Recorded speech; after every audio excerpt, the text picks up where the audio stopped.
Nós estamos vivendo aquilo que a palavra de Deus diz no Salmo 126. Quando o Senhor trouxe os cativos de Sião, estávamos como os que sonham, não é verdade? Aleluia! Todos os dias a gente pode contemplar a bondade de Deus, amém? Eu estou muito feliz de estarmos aqui mais uma vez. Eu gostaria de convidar a igreja a abrir a palavra do Senhor no livro de Marcos, capítulo 2. Aleluia. E você que está conosco pela live, Deus também vai honrar a sua fé e disposição de estar conosco aqui em mais um culto. Marcos, capítulo 2.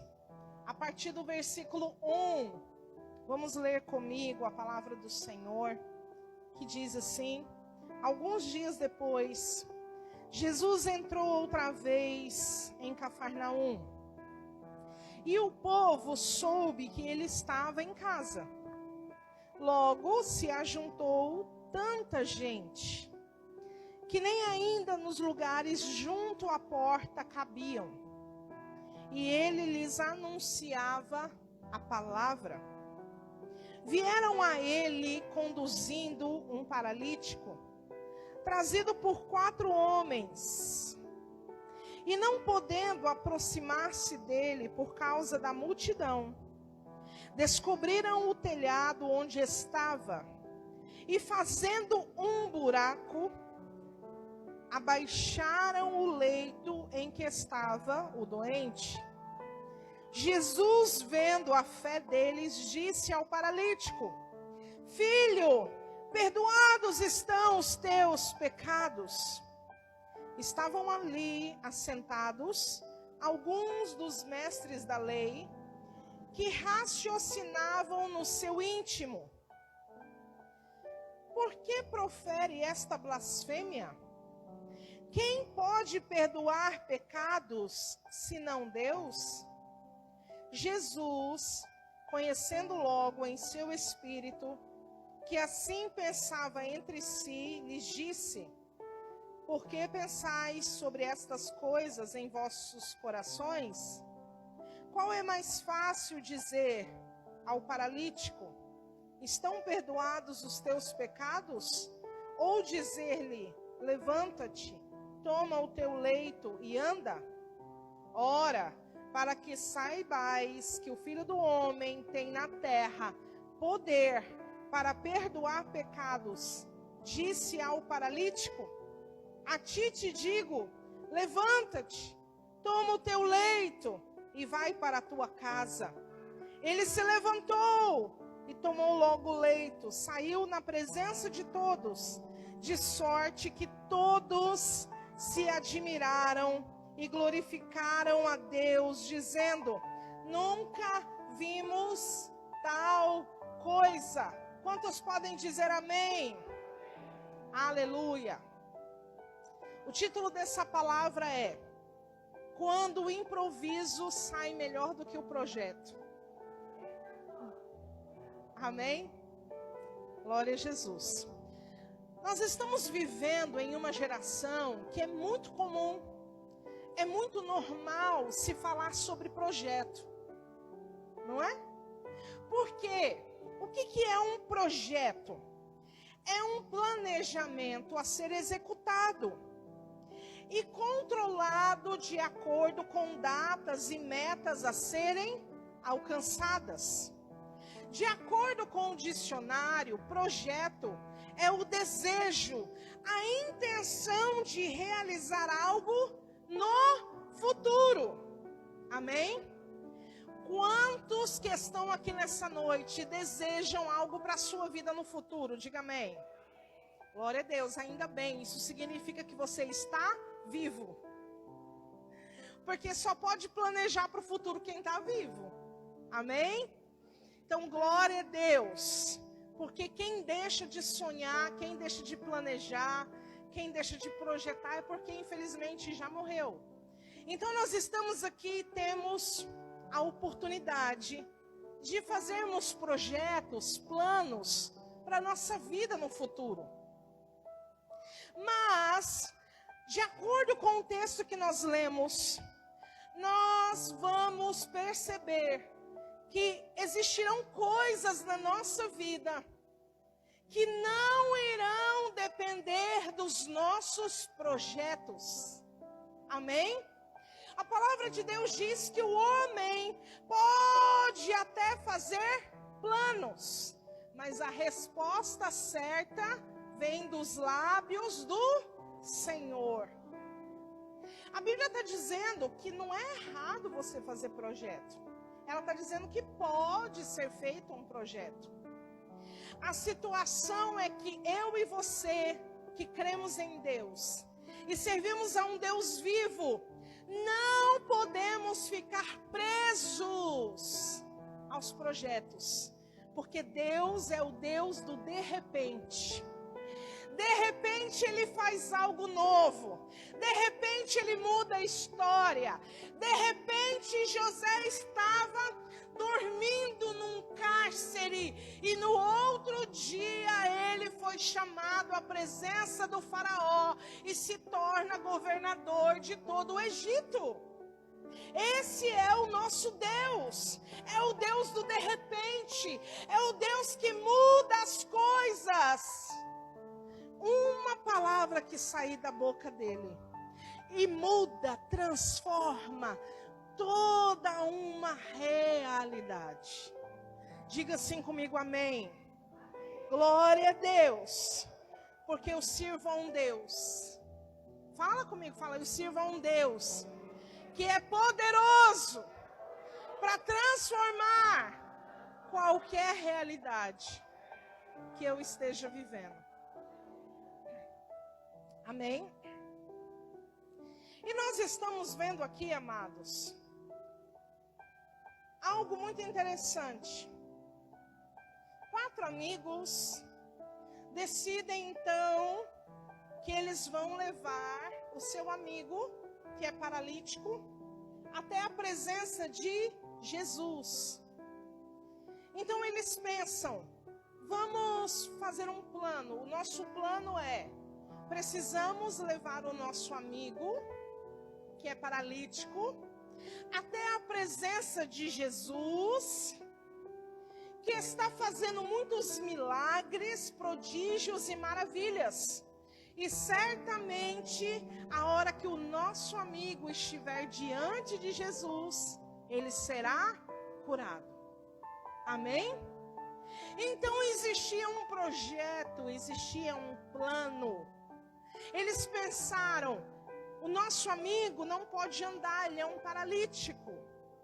Mas nós temos um recurso que é a maca, o leito em que ele está deitado. O leito, a maca, tem 4 lados. Nós somos em 4. Cada um pega numa ponta. Nós dividimos o peso e não fica pesado para ninguém. Ótimo, tá tudo maravilhoso. Hoje à tarde, eu estava aqui, a gente veio e os meninos estavam terminando de colocar as máquinas lá em cima. E foi bem engraçado. Porque essas máquinas de ar-condicionado são pesadas. E aí, quando eles começaram o trabalho, só tinha 2. Que era o Denis e o Anderson. O Fernando também estava aqui, eu não me lembro agora. O Fernando e o Anderson, né? O Fernando e o Anderson. E eles estavam colocando essa primeira máquina aqui. E você precisava ver o esforço que eles estavam fazendo.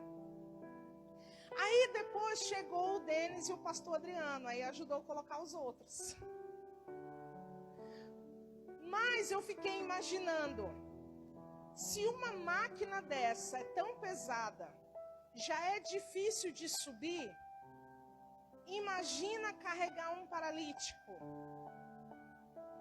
por cima do telhado de uma casa. Porque a máquina não grita se estiver doendo. Pois bem, eles tinham um projeto.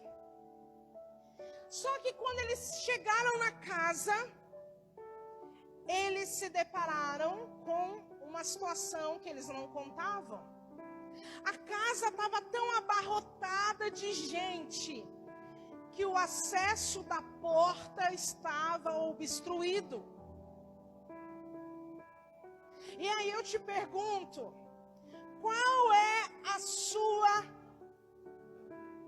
qual que é a sua reação quando você está com tudo pronto para colocar o teu projeto em prática e de repente você se depara com uma dificuldade?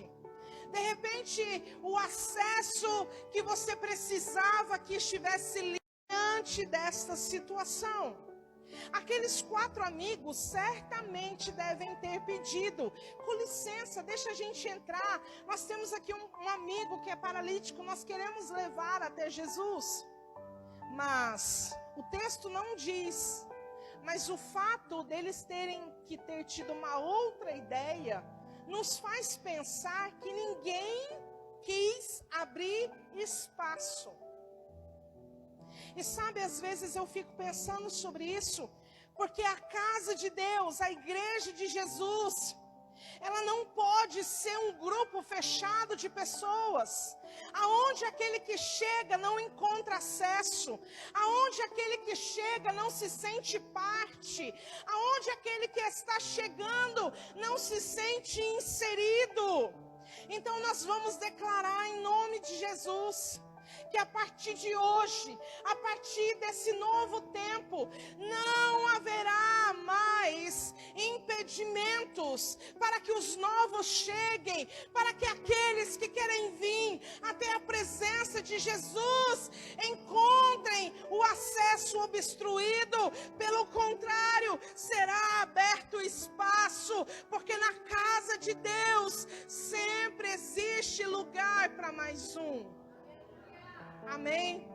Na casa de Deus sempre tem que existir lugar para mais um. Amém? Nós não seremos daqueles que irão ficar com medo de abrir lugar, de abrir espaço para o que está chegando. Porque só não abre espaço quem tem medo de perder o seu lugar. E o lugar de cada um de nós está guardado em Deus. Amém? Nós não precisamos temer isso. Então, nós vemos aqui eles pensando: e agora? O que a gente vai fazer? E eu comecei a olhar para esses 4 amigos, e eu comecei a imaginar que talvez eles pudessem ser os 4 temperamentos. Quem aqui já ouviu falar dos temperamentos? Quem não ouviu falar, eu vou te dar uma explicação bem rápida, porque aqui a gente vai pregar a palavra de Deus, amém? Então a gente não vai ter muito tempo para falar sobre isso, é só para você entender o que eu quero dizer. A psicologia, ela explica que o ser humano, ele tem um temperamento. O que é esse temperamento? É a forma como ele reage, é a forma como ele lida com as questões externas da sua vida. Amém? Por exemplo, eu vou te dar um exemplo. Aconteceu um acidente. Você percebe que a maioria das pessoas tem reações diante de um acidente, elas têm reações diferentes umas das outras. Vai ter aquele que vai olhar para o acidente, vai sentar e vai chorar, que no caso sou eu. Vai ter aquele que na hora vai ligar para o bombeiro, para o socorro, dizendo: calma gente, calma, tá tudo bem. Não é assim? E vai ter aquele que vai ficar desesperado, andando de um lado para o outro, e dizendo: e agora? O que nós vamos fazer? E agora, meu Deus? Por quê? Porque cada pessoa tem um temperamento e cada um reage às situações da vida de uma forma. Eu vou falar os 4 temperamentos rapidamente, tá? Existe o temperamento sanguíneo, colérico, fleumático e melancólico. Eu vou falar rapidinho para você talvez identificar qual seja o seu temperamento. Amém? O sanguíneo é aquela pessoa que ela é ótima para ser um vendedor, para trabalhar com teatro, porque ela é expressiva. O sanguíneo é aquela pessoa que quando ela chega, todo mundo sabe que ela chegou. É impossível não notar a presença de um sanguíneo. Porque ele fala alto, porque ele gesticula, e ele faz amizade fácil com todo mundo. Parece vereador, passa na rua, e aí fulano, e aí, oi, tudo bom, e aí? Conhece gente assim? Os pontos fortes de um sanguíneo é que ele é comunicativo, e ele é entusiasmado, ele é dinâmico, ele tem um ânimo, ele coloca todo mundo para cima. Esses são os pontos fortes de um sanguíneo.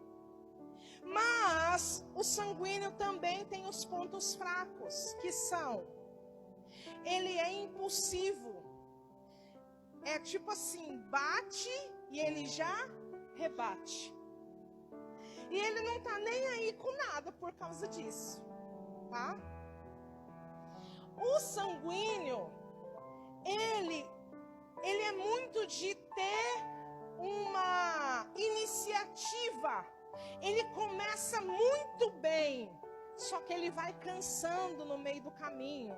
Então ele desanima muito fácil. Com isso, o sanguíneo se torna uma pessoa volúvel. Uma hora ele está bem, uma hora é glória a Deus, aleluia, uhul! Deus vai fazer grandes coisas.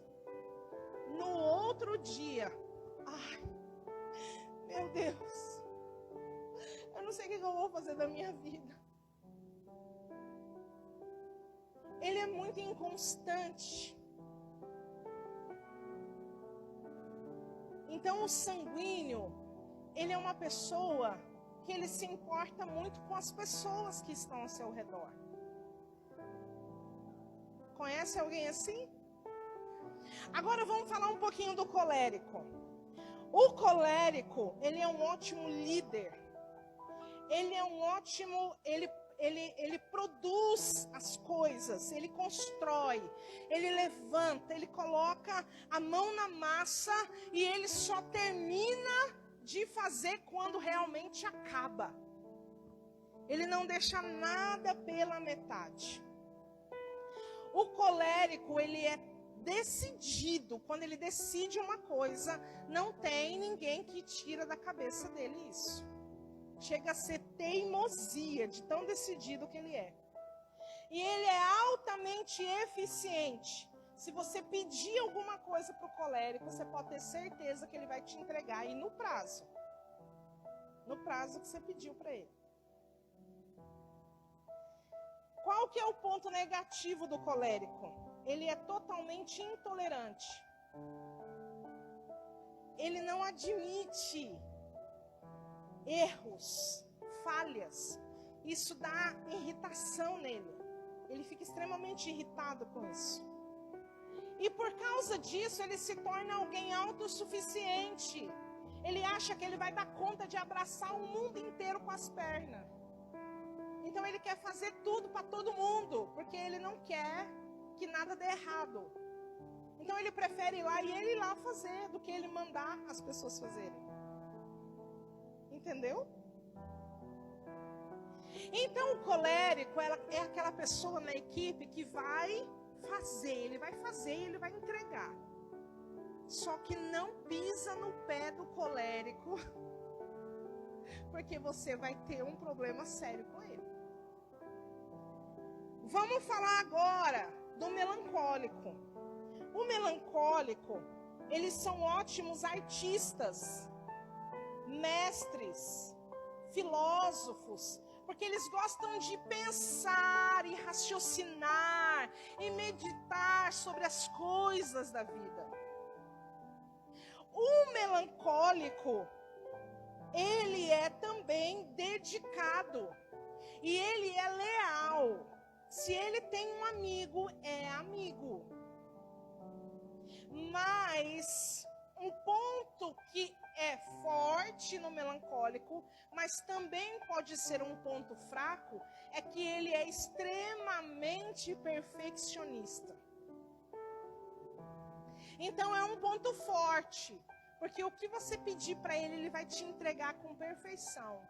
Só que é um ponto fraco, porque se ele não souber lidar com isso, ele mesmo vai sempre se sabotar, porque na cabeça dele, aquilo que ele está fazendo nunca vai estar à altura. Então, o melancólico, ele é aquela pessoa que ele vive as emoções de maneira muito intensa. Se você magoar um melancólico, para ele esquecer, demora.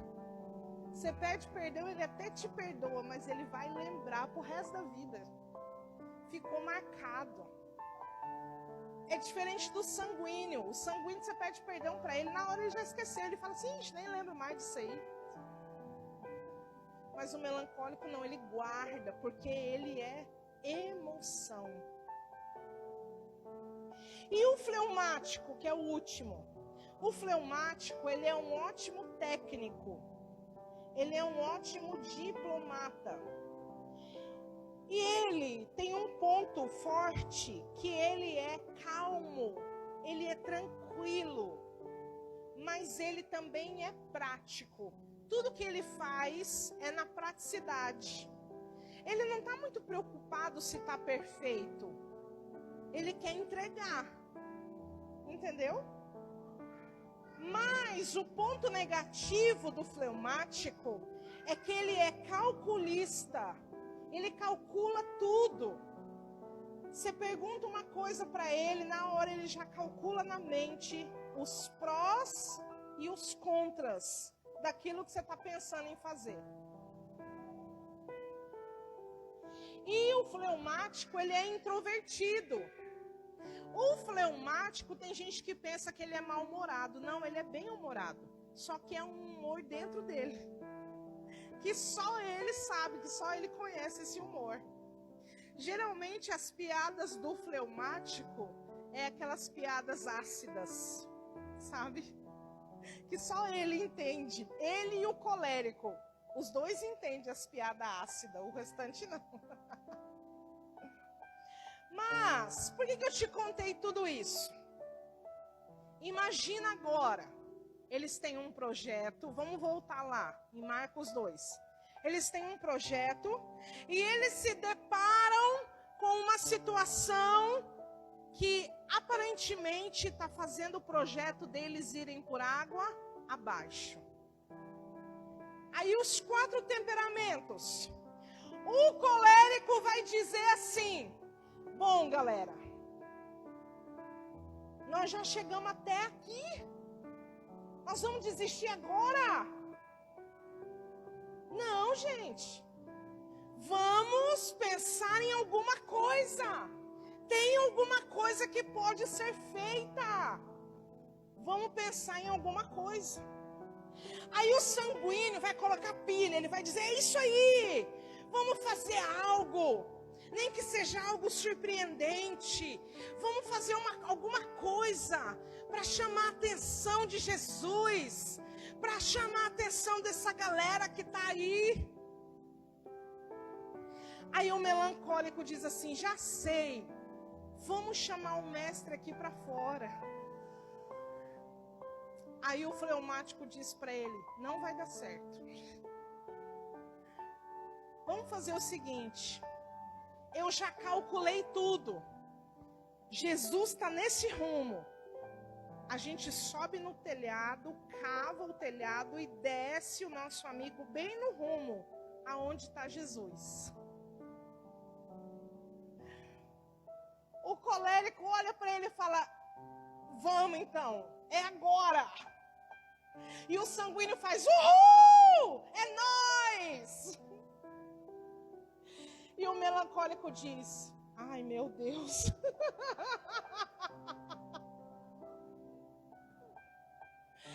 Aí o paralítico diz assim: é para ser curado? Tô dentro. Ninguém perguntou nada pro paralítico. Mas ele se manifesta no final de tudo. Aí, amados, o que acontece? Olha que coisa interessante. São 4 lados, diga assim comigo, 4 lados. 4 amigos. Sabe o que isso significa? Para pensar um pouco.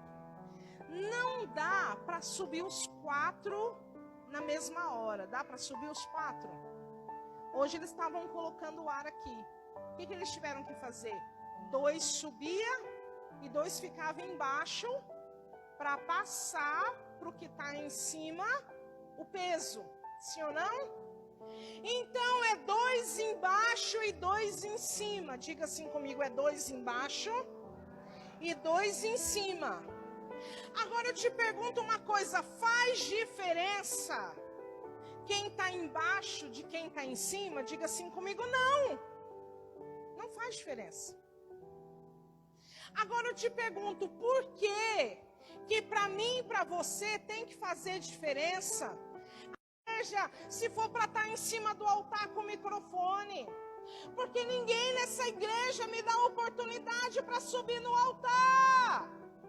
Mas Deus está dizendo para nós nessa noite, é 2 em cima e 2 embaixo. Não importa se está em cima ou se está embaixo. O importante é fazer parte do projeto, do propósito, daquilo que Deus tem para fazer. Aleluia! Se você for daqueles que ainda se importa estar embaixo ou estar em cima, é porque o paralítico é você. Para uma grande obra. E eu te falo mais, para uma obra inédita. Esses 4 amigos, ninguém ainda tinha pensado em colocar um paralítico no telhado e descer ele por cima, meu Deus. Ninguém tinha pensado nisso ainda. É uma obra inédita. É algo que ninguém pensou ainda. Entende isso? Nós estamos sendo chamados para fazer algo inédito. Algo que ninguém nunca pensou em fazer antes. Isso é a nova geração de adoradores. Sabe, eu fico pensando em Moisés, lá em Êxodo 14. Quando ele estava lá, o povo de Israel saiu do Egito. Ele estava lá diante do mar. Os cavalos e cavaleiros de Faraó vindo em direção a eles. Moisés diante de um mar. Ah, já sei, Noé construir a arca. Deus, mas Noé levou mais ou menos 100 anos para construir essa arca, para o Senhor trazer livramento das águas. Eu não tenho 100 anos aqui, Senhor, para construir uma arca, para livrar esse povo. Aí Deus fala para ele: por que você está clamando a mim, Moisés? Diga ao povo que marche. Levanta a vara, estende a tua mão e o mar vai se abrir. Alguém já tinha feito isso, gente? O último livramento de águas tinha sido Noé com a arca. Só que o projeto demorou 100 anos para terminar. Entende isso?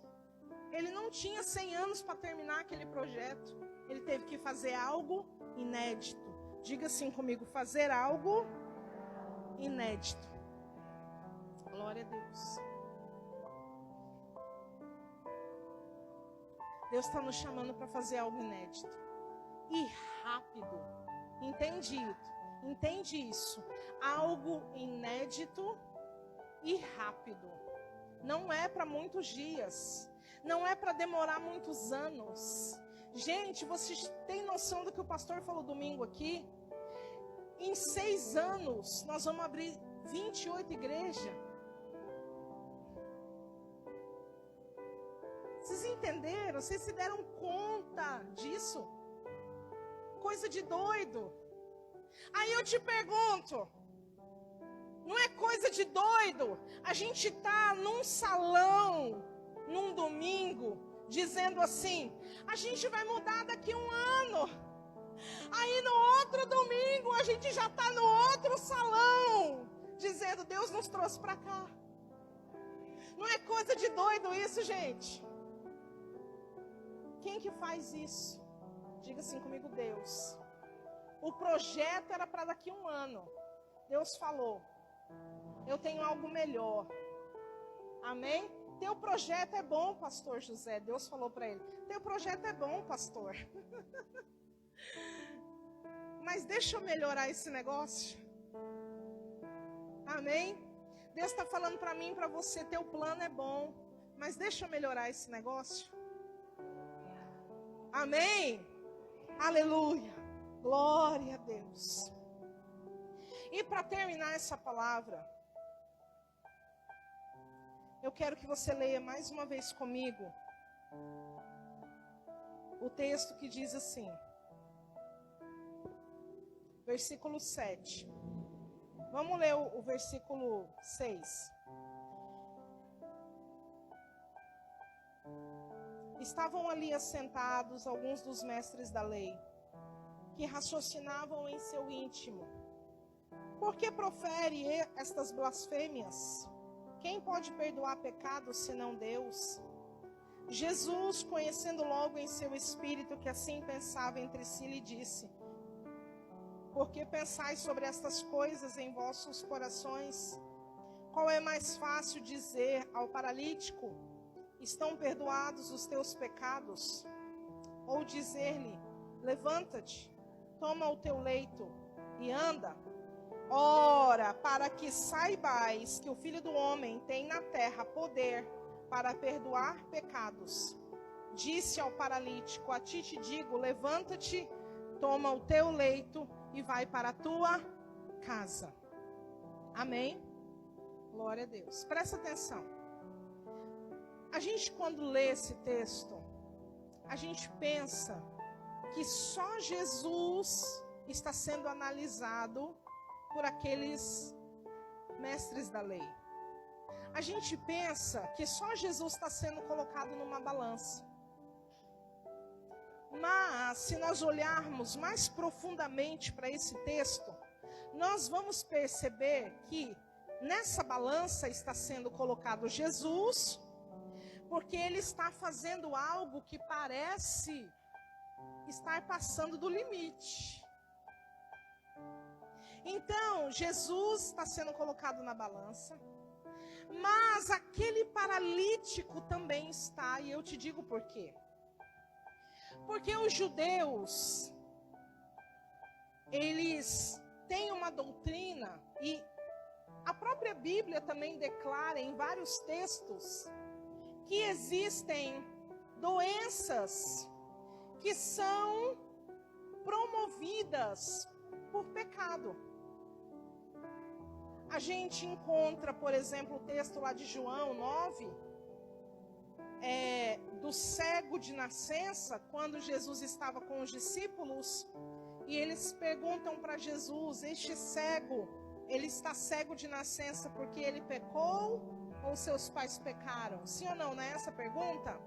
Porque eles entendiam que existiam doenças que estavam relacionadas ao pecado. Acompanha comigo que eu já vou terminar. O livro de Tiago também, no capítulo 5, a partir do verso 15, diz, se há alguém entre vós doente, chame os presbíteros da igreja, unja com óleo, e se tiver cometido pecado, ser-lhe-ão perdoados, e a oração da fé sarará o enfermo. Não é isso? Então esse texto de Tiago também nos faz pensar que existem doenças que elas estão ali, e o fato delas estarem ali é porque existem pecados que não foram perdoados. Compreendeu comigo até aí? Então o que os fariseus e os mestres da lei estavam dizendo era o seguinte: Jesus está passando do limite. Agora esse paralítico, se ele está paralítico por causa do pecado, por que ele está recebendo um milagre? Se ele é tão pecador assim, por que Deus está abençoando ele? Vocês estão compreendendo? Esse era o questionamento daqueles homens também. E a resposta de Jesus é tremenda. Ele diz: para que saibais que o Filho do Homem tem poder na terra para perdoar pecados. Aleluia! Aí eu te pergunto, peraí, mas os nossos pecados são perdoados na cruz. E Jesus aqui ainda não tinha morrido na cruz. Como que ele pode então afirmar tal coisa? Preste atenção nisso. A Bíblia vai dizer lá em Apocalipse, capítulo 13, versículo 8, que o cordeiro que foi morto, ele morreu desde a fundação do mundo. Sabe o que isso significa? Que Deus não é pego de surpresa. Isso significa que Deus não vive de improviso, como eu e você algumas vezes podemos nos encontrar. Aqueles 4 homens tinham um projeto, foram impedidos por uma circunstância e tiveram que improvisar. Mas preste atenção comigo, Deus não é pego de surpresa. Jesus não morreu na cruz por um engano, muito menos por um improviso. Ele já estava preparado, já tinha acontecido no mundo espiritual, desde a fundação do mundo. Aleluia. Se você não entendeu ainda, eu vou te explicar para a gente poder encerrar. No Antigo Testamento, antes de ser consumado de fato a sua morte na cruz, como que o homem fazia para ter perdão dos seus pecados e ser aceito por Deus? Era necessário que um cordeiro fosse preparado e fosse entregue ao sumo sacerdote para ser morto. Eu te pergunto uma coisa: ovelha fala? Ovelha fala, gente? Não, ainda bem que não, né? Mas ovelha, qual que é o nome que dá para o barulho que a ovelha faz? Como? Balido. E ela também esperneia. Aí eu te pergunto uma coisa. Imagina comigo o sacerdote pegando aquele cordeiro e dizendo assim, ó, para o cordeiro: cordeiro, é o seguinte, você vai precisar morrer, cordeiro. O teu sangue vai ter que pagar pelo pecado do Francisco. Aí o cordeiro fala assim: mas eu? O que eu tenho a ver com o Francisco? Nem conheço ele. Não, cordeiro, mas é necessário. Vamos lá. Você imagina o desespero desse cordeiro na hora de ser morto? Ele devia fazer muito desespero, porque ele estava pagando por algo que não era dele. Entende isso? Mas a Bíblia vai dizer que Jesus, quando ele foi levado à cruz, ele foi calado. Ele foi sem fazer barulho algum. Você sabe por quê? Porque ele sabia exatamente o que estava fazendo. Jesus sabia por quem ele estava morrendo.